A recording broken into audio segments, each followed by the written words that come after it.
These are my top 5 short book recommendations with 300 pages and below.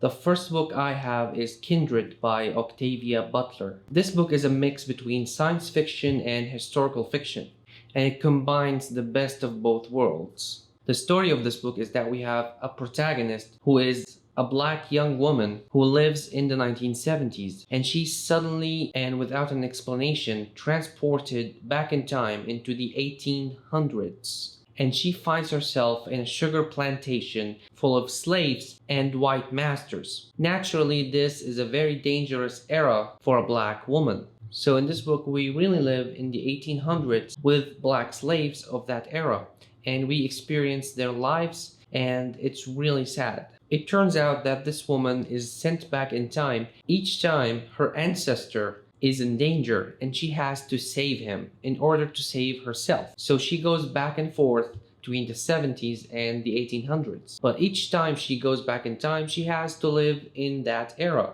and she has to endure the same treatment of the slaves of that time. It's a really powerful book with really powerful writing. Octavia Butler's writing is so phenomenal. It takes you back in time with the protagonist, and you live with her through her misery and the misery of the people around her. It's really well written with beautiful language and very fast paced for a historical fiction. And I did not get bored for 1 minute reading this book. And it made me want to read about this subject even more. Next book I have is a light-hearted book, and it's a contemporary novel. It's called Nothing to See Here by Kevin Wilson. This book talks about two friends who were friends since boarding school, and they got separated throughout the years. But one day, one friend writes to the other, and she begs her to take the job of caregiver for her step kids, who are a twin. But there's a catch to this job. The catch is these two kids combust spontaneously when they are agitated. They burst into flames when they're angry or sad or whatever. So this is the element of magical realism in this contemporary novel. But other than that, it's a book about friendships, love, politics, and so many contemporary issues. And this magical realism element is a really good addition to this novel. It made it more interesting, of course, and the book is written so smoothly, and you will fly through it because it's only 200 something pages. And a bonus tip, you have to read this book as an audiobook because the narrator was so good at her job. She made the book more lively and more entertaining. Now for the next book, I'm gonna move from a happy book to a little sad book called The Pearl by John Steinbeck. John Steinbeck is one of my favorite authors of all time. Anything he writes is a masterpiece. And this book is no different. So this book talks about a fisherman who finds a giant pearl one day when he's fishing, and it changes the lives of him, his family, and all of the village. This giant pearl will change everybody around him in catastrophic ways. And so this book dives deep into the human psychology, and it discusses greed, sacrifice, and corruption. The book, as usual from John Steinbeck, is written so beautifully. His language is so lyrical and beautiful, and it's a very short book. It's only 100 pages long, and every page is worth the reading.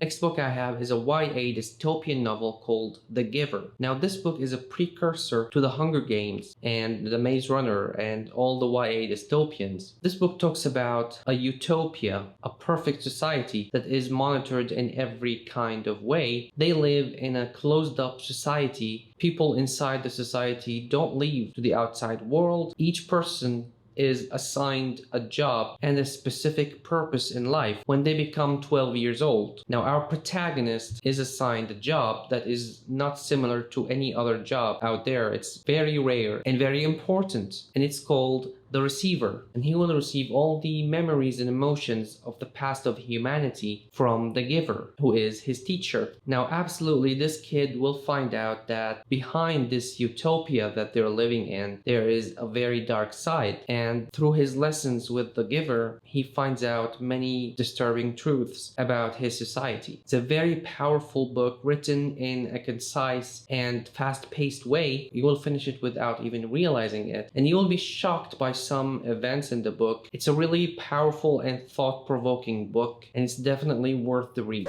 Final book on my list is called Severance by Ling Ma. This book is a post-apocalyptic novel about a pandemic that hits the world and so many people die or flee. But the main focus of the book is on the protagonist, who is a Chinese immigrant who works at the book publishing industry in New York City. We discover all the stages of her life before the pandemic, from her childhood up until the point the pandemic hit. And then after the pandemic hit, we see how she reacted in very strange ways and how she was left all alone in New York City after all people have already fled, and what she does there until she finally decides to go with a group that is headed to Chicago. The main character is very interesting and has very interesting actions, and I really enjoyed diving into the psyche of this character, and I enjoyed her narration in the audiobook. And the pandemic in this novel is a satire on capitalism. It's a really weird disease that hits these people, very weird symptoms. You have to read the book to know what I'm talking about. It's a really great read, and I didn't get bored reading this book at all. Thank you for watching this far. I hope you enjoyed the video. Please like and subscribe, and happy reading.